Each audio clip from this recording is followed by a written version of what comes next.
Hey guys, welcome back. So in the last video, we saw how to delete a node from a binary search tree. Hope the idea was clear. Now in this video, let's see how to delete the entire binary search tree. So let's say this is our binary search tree which we want to delete. So all that we have to do is we have to delete the root node, and we need not do anything about any of the other nodes. All the other nodes will automatically get deleted by garbage collection.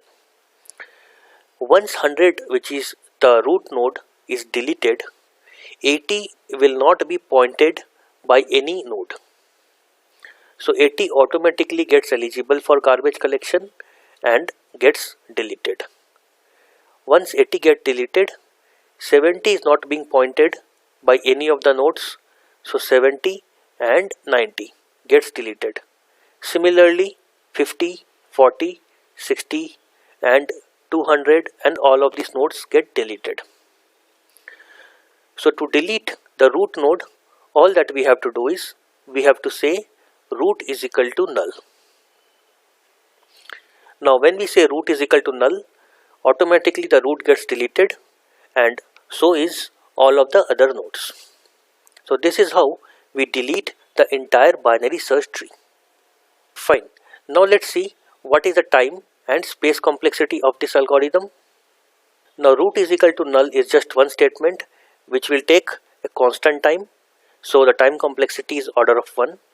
Space complexity is also order of 1 because we are not taking any extra space for doing this operation. Fine. So with this we come to end of binary search tree chapter. Now before we wrap up this chapter, let's quickly recap all the time and space complexity for all the 6 operations that we have learned till now. So first of all, we learned how to create a blank tree which took time complexity order of 1 and space complexity was also order of 1.